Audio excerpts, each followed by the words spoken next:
আমাদের সংস্কৃতি, আমাদের সংস্কার সর্বদা থাকবে আমাদের সাথে। ভারতের মহান গ্রন্থ আর কাব্যের সম্পূর্ণ সংকলন। সাবস্ক্রাইব করুন তিলক। দেবী রোহিণী কুমার বলরামের ব্যাপারে চিন্তিত। কুমার বলরামের জন্য কি বিষয়ে চিন্তা? ওর বিদ্যার জন্যে।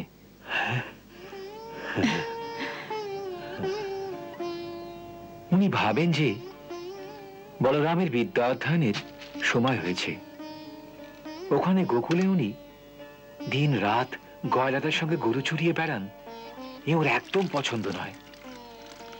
ওর বক্তব্য যে রাজ পরিবারের বাচ্চাদের শাস্ত্রবিদ্যাও আর শস্ত্রবিদ্যাও সব প্রকারের বিদ্যায় পূর্ণ হওয়া উচিত। আসুন, এই বিষয়েই আপনার মত জানার জন্য উনি আমায় আপনার কাছে পাঠিয়েছেন। হ্যাঁ,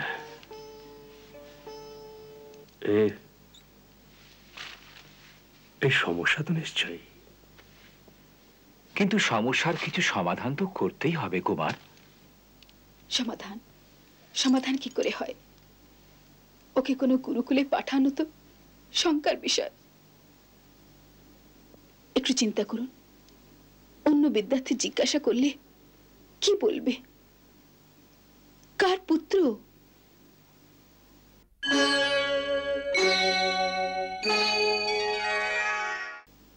না না, আর কোনো উপায় নেই।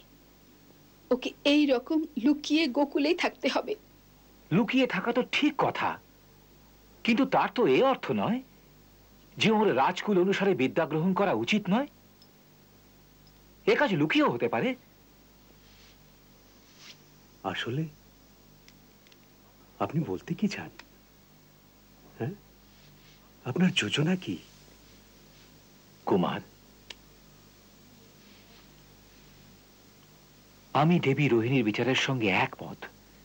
কেবল আমি কেন, বৃষ্ণি বংশের বাকি সর্দারেরাও এই বিষয়ে একমত যে আমাদের কুমার বলরামকে গোকুল থেকে চুপচাপ বার করে কোনো গুপ্ত স্থানে নিয়ে যাওয়া উচিত, যেখানে ওকে শাস্ত্রবিদ্যা থেকে শুরু করে শস্ত্রবিদ্যা পর্যন্ত সব প্রকারের বিদ্যায় পারদর্শী করে দেওয়া যায়। সেখানে ওকে রাজনীতির শিক্ষাও দেওয়া হবে। কুমার, আমাদের একথা ভোলা উচিত নয় যে উনি স্বয়ং সুরবংশের জ্যেষ্ঠ রাজকুমার, আর সারা বৃষ্টি বংশের যাদবরা ওকে তাদের ভাবী রাজার রূপে দেখে।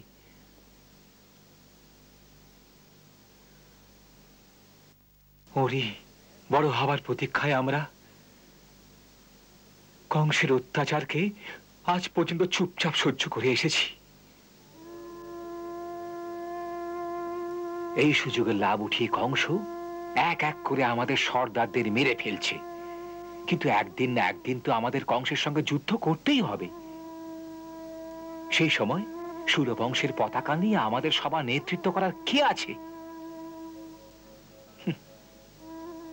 মহারাজ সুরসেন তো রাজনীতি ত্যাগ করে প্রভু ভক্তিতে লীন হয়ে গেছেন। আর আপনি আপনি আপনি আপনার প্রতিজ্ঞা রক্ষায় এই বন্দিগৃহ থেকে পালাতে তৈরি নন। এই অবস্থায় এক উনি তো আছেন যাকে দেখে সারা বৃষ্ণি বংশের যাদব এক পতাকার নিচে একত্রিত হয়ে যুদ্ধভূমিতে ঝাঁপিয়ে পড়বে।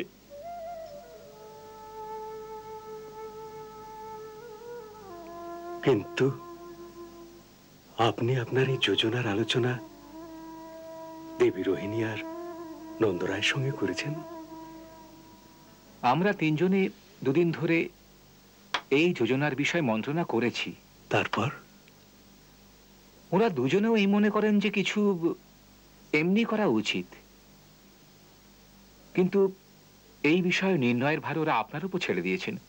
ওরা আপনার আজ্ঞা বিনা কিছু করবেন না কুমার। ক্রুর মশাই, কেবল আপনি বলরামের বিষয়ে চিন্তা করছেন, ছোটর বিষয়ে চিন্তাই করছেন না। সেও তো রাজকুমার। হ্যাঁ, কৃষ্ণ রাজকুমার, তাই আমি কৃষ্ণ আর বলরাম দুজনের বিষয়েই যোজনা বানিয়েছি। কিন্তু তাতে এক সমস্যা হয়েছে। কিসের? কৃষ্ণের রহস্য কেবল আমরা জানি, নন্দরায় আর যশোদা জানেন না।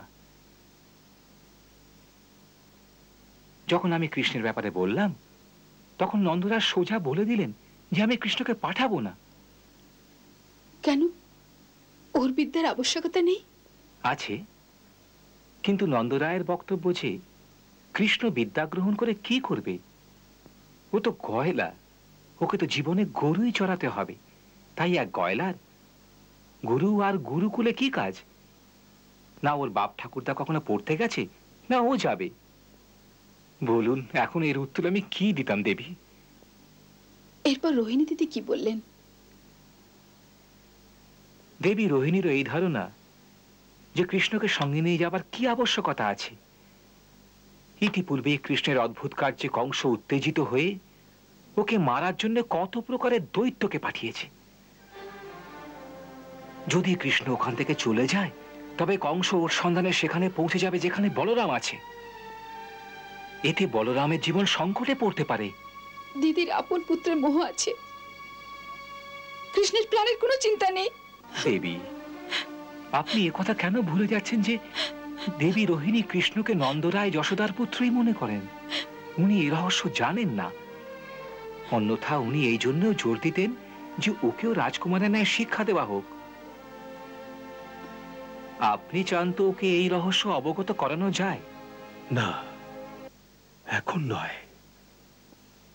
এখন ওকে ব্যক্ত করা হলে কৃষ্ণের প্রতি ওর ব্যবহার একদম বদলে যাবে, যাতে কারোরই সন্দেহের উদ্রেক হতে পারে।